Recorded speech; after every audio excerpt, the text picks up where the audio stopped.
It is not that we are not getting environmental or forest clearance from the committee, but to reach to the committee, the process is very rigorous.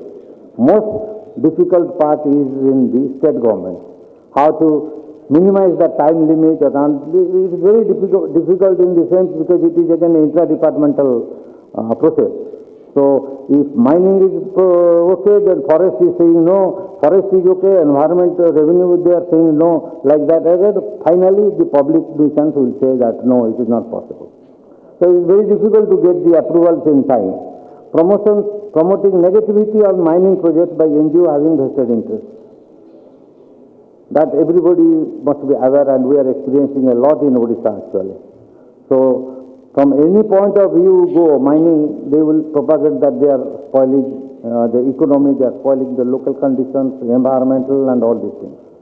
Normally, TO are issued after analyzing the project components and advised to prepare EIA MP, whereas during certain review presentation, again new concept will come, and again it is a time consuming to comply those conditions. I think this is what I would request the chairman not to. I think certain regulations are already been passed.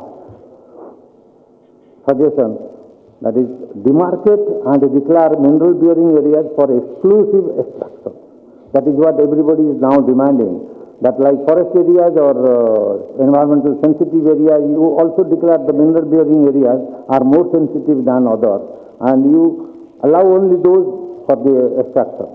With the growth of mineral sectors in the country, number of mines have common boundaries and developed to cater the needs of the consuming industries. You know, mines always are having common boundaries, specifically in better activated areas of iron and manganese in Keonjhar, Sundargarh district. There is no gap between the mines and mines. So my suggestion will be the applicability of the Environmental Act should be practiced in cluster-wise, not as individual-wise, because it's not possible. There may be an area of 100 hectares adjoining to another area of 50 hectares.